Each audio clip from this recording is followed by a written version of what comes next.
Okay, so this motor is a 14-volt motor. But that's only part of the equation.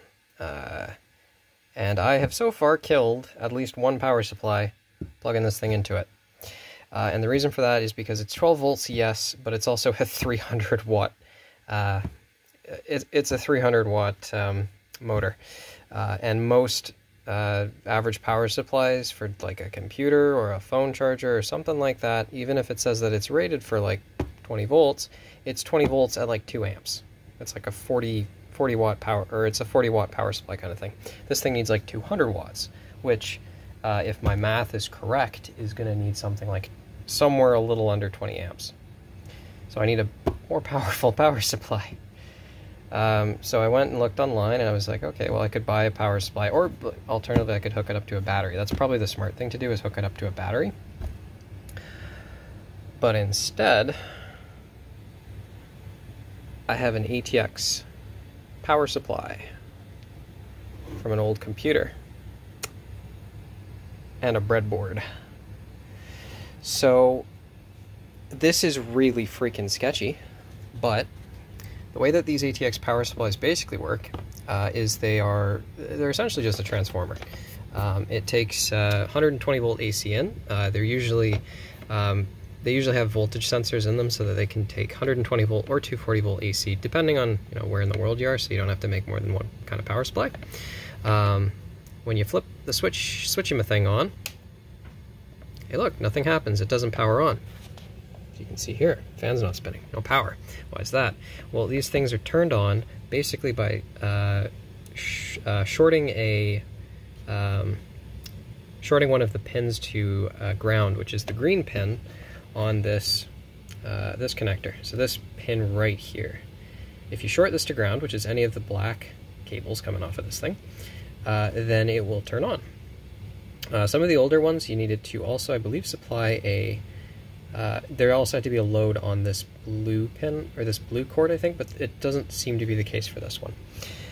So basically, yeah, if I short this green wire to ground, this thing will turn on. So average ATX power supply has three voltages it can supply: 3 volt, 5 volt, and 12 volt. So 12 volt is what I'm going to supply to this thing. 12 volt comes from any of the yellow wires. So if we just come on over here, not that one, where is it? This one. So this output, just so I can keep things a little bit cleaner, is a 6-pin connector. So these 3 wires all supply 12 volts. This is ground, so basically red needs to go to yellow, black needs to go to black, and then it should spin. It can go either way. The polarity basically just decides which direction that this thing is going to spin, which I don't care. I just want to see if it can spin. I also want to make sure that this isn't going to blow up the power supply. Now, one thing on the breadboard I have is this little switch. It is very simple. It basically there's a lag on this side and a lag on the other side, this side and this side. If you press the button, it just completes the circuit. So I'm probably going to use that at some point for being able to control when the motor turns on and off. For now, I'm lazy, so what I'm going to do is just directly short this thing to ground, which, well, we're not going to think about it too much.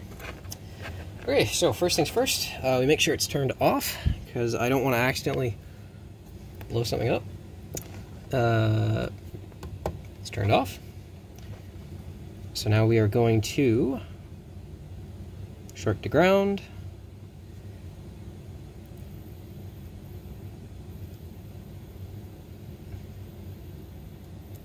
Come on, you little fucker, get in there. There we go. Okay. Oh. Oh. Yeah, that's the one problem, is these crappy little pins don't really stick in there all that well. I'm maybe just like a little bit nervous. Oh, wait, actually, no. O is for off. I'm dumb. Oh, yeah, that was turning on. Maybe I'll edit that out. Okay, that's going into black. Whoop. Yeah, these don't stick in all that well. That's kind of the problem I'm having. come on, stay in there, come on. Just need to make a circuit, come on. Okay, let's try that one more time. This needs to go into green. Okay, there we go, so that should be good. Okay, so power supply should be powered on. Okay, so next thing we're gonna do is we are just going to, oh, for the love of, I should really just solder these things in, but I'm just freaking, there we go. That's the right one, right? Okay, that should be good. Okay, I'm gonna just make sure this turns on. Okay, that's turning on, good. Okay, next thing to do,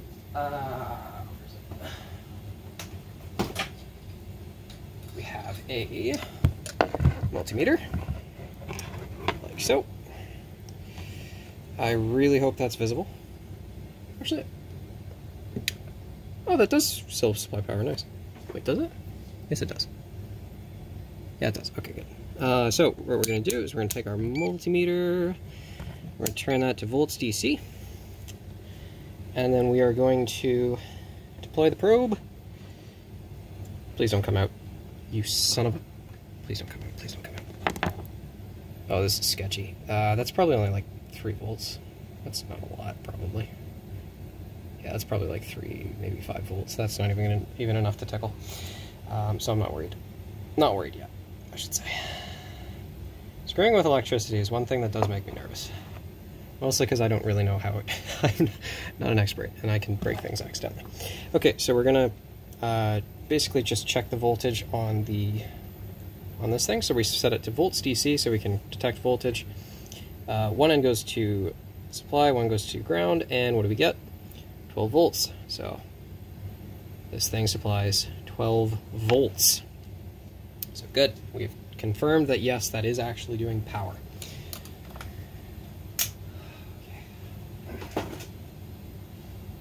Okay, so now we do the sketchy bit.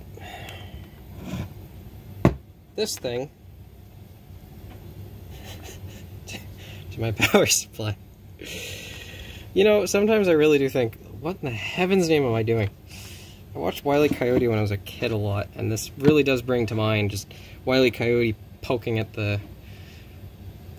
suspended boulders and just praying to heaven that this isn't gonna friggin' explode. Alright, here we go.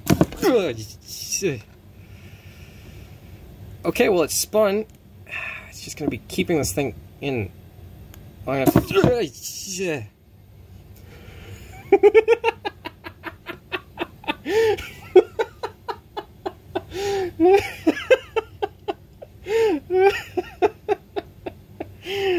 Oh, she spins. How exciting. Okay. I'm gonna not hold the motor. I'm not gonna be able to see this, but... Oh, Lord, this is sketchy. Come on, stand there. Just for a moment, please. Oh, that's terrifying. Oh, God, that's terrifying. Oh, God. Oh, there's sparks coming off it, too. Oh, that's scary. Okay. Okay, we're gonna give it one more go. Oh, that's scary as all get out. Whoo, boy. I'm kind of jumpy. Like, just as in general, and a general fact about me is I am kind of jumpy. This is... Ugh, this makes me jumpy. Okay. Oh, lordy, that was a good one. Okay, well, we've confirmed at the very least that this thing can actually supply enough power for this stupid motor. So, next steps. Yeah, basically next steps for it. Obviously, I can't hold it that way. That's dumb. So, probably what I'm going to end up doing is I am going to... let's actually, you know what? Let's just turn this off. Plug all that. There we go. Cool. Okay, so probably what we're going to end up doing is we are going to take this thing and do a little bit of surgery. Snip, snip. And then... I mean, okay, look, it's just a 12-volt motor, but that scared the bejesus out of me. I didn't actually expect it to turn quite that quickly, and it sparked a bit, so that I wasn't really ready. But yeah, so basically what we're gonna do, yeah, we're gonna snip this thing off so that we can expose the leads, see if I can fit it into my breadboard. Fingers crossed that I can. If not, what I'll probably do is just solder these leads together so that they're attached. Maybe I'll just even tape them on with... no, I will probably solder. Wait a second. I have a giant brick of copper. I wonder if I could... An idea is forming. It's not a good one, but it's... You notice there's a little hole there, eh? This is not... I just kind of am noticing this now, so there's a little hole there. I wonder... There's going to be a little bit of live science. There's a pun in there, I think. Yeah, you know, that fits through there. There's one thing I know about copper, it's a very good conductor. I have a friend who works for a workshop, and he has access to all sorts of really fancy machines, so I'm wondering if I give him this piece of copper, would he be willing to cut it, probably cut this little chunk off, maybe cut this in half and just screw another hole in it, and I could use that as some really sketchy leads.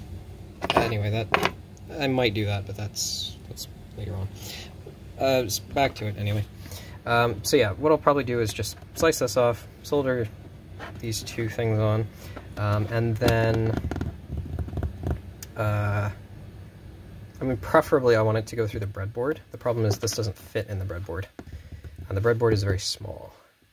So I need to figure out some kind of way to get this thing going in between, but that still might have the issue where I don't know if this I don't know if this would survive that much current, because this thing is I think it's rated for 300 watts. So 12 volts, 300 watts. That is a piece of paper here, I'm pretty sure.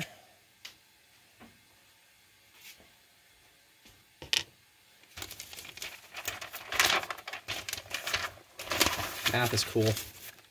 Don't let anyone tell you it isn't.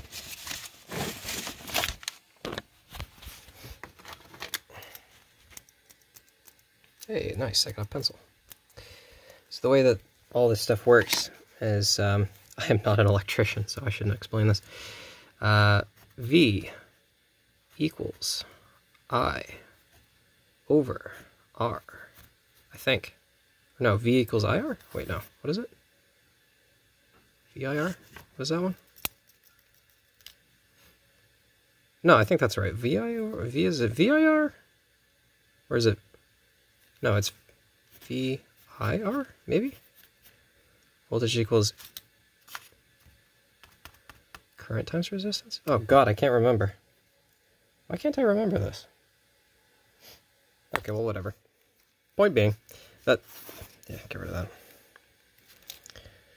I'm a little too hyper right now. Power, which is watts, equals W. Voltage equals V. And current equals I. See, I'm a little excited. Current equals I, and that's in amps.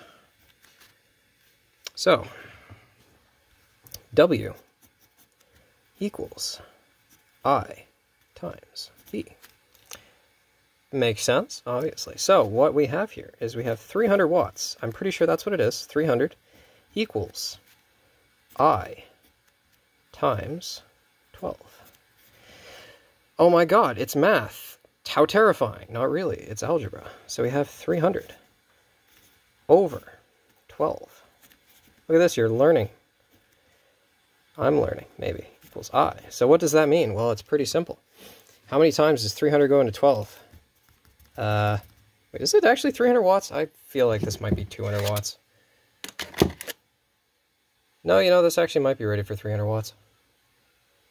Jesus. That's a chunky freaking motor. I can usually do this in my head, but I'm blanking here. Wait, no, 300, what's that? If it's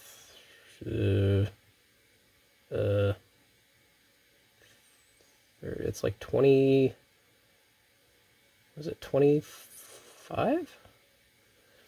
Is it 25 amps? Is that 25 amps, I think? So is it? 20 times, so that's 200. 225 times 5 times 2 is 5 times 2 is 10. Yeah, that should be right. 300, right? Yeah. Actually, oh my god, I'm losing my mind here. 300. No, sorry. 12 times 20. I'm losing my mind. No, I'm losing my mind. Holy smokes! It's 25. 25. 5 times 2. 5 times 2 is 10. 10. 5 times 1 is 5, 6. Oh, that's not right. Yeah, 2, 4. No. So that's 4. This one is 2. 240. Oh, yeah, that's not right. It's like 22 or something. Is it 20? You know what? Forget. Just gonna do it this way. 12 divided by 2, 300. 12 goes into 30. How many times? Whoops. 12 goes into 30. How many times? Twice. So that's going to be 2. So that's 24. It's not going to be perfect, but 6 is 0. 12 goes into 60. How many times? 5 times. Oh, wait. What? Wait, actually? Because 5 times 2 is 0. Minus 5 is 6. Oh, I was right. What did I do wrong? Am I bad at math? 12 volts, 25 amps. 12, 25, yeah. You know what? Math is hard. I don't understand how it works. What? Wait, what did I do? Wait, how did I get this number? 5 times 2 is 10. 1, 0. 5 times 1 is 5. 6. 60. 300. Oh my god, I'm losing my mind. I was doing it right the entire time and I didn't even... Oh my lord. Okay, I need to go to bed. So yes, anyway, so this is trying... The task failed successfully. Okay, point being... Oh lord. Only I could take 5 minutes to do basic algebra. Oh lord. Okay. Okay, all of this nonsense to be said. When it comes to power, there's two things you've got. You've got voltage, and you got amps. The classical example is basically, they usually use water as the classical example. So voltage is basically how hard the water is pushing. Amperage, or current, is, well, how much water is flowing. So, well, it kind of breaks down after a while, but the main thing to understand about it is that the higher the amperage or the higher the current, the more heat it generates. So that's why generally with power supply or power lines, like large hydro lines, they usually crank the voltage up on those things to like several million or hundreds of millions of volts, because that way you can keep the wires very small, because basically like the higher the current, the higher the gauge or the thickness of the wire needs to be. So what you want to do is you increase the voltage so that you can use smaller wires. So thin little wires like these, or the leads on this thing, I'm not sure if that can actually survive, excuse me, 25 amps. Now, that being said, this power supply is probably current limited. I don't know if it's actually going to do 25 amps. It might only do 10, or maybe 15. I'm not 100% sure. I can probably check that, but I don't know how to get my my multimeter to do that.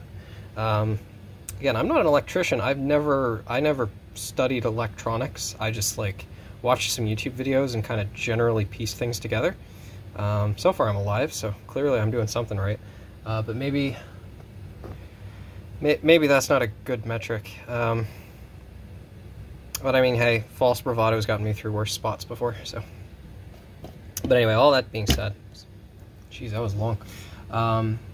Yeah, point being, we need to take this lovely doohickey, get it connected to my power supply in a way that doesn't suck, and then from there, I should be able to, like, hopefully I can get it hooked up to the switch as well, and then there you go. I can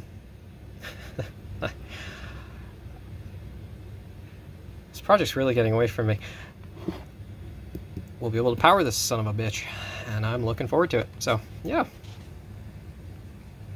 I'm looking forward to this. This is going to be interesting.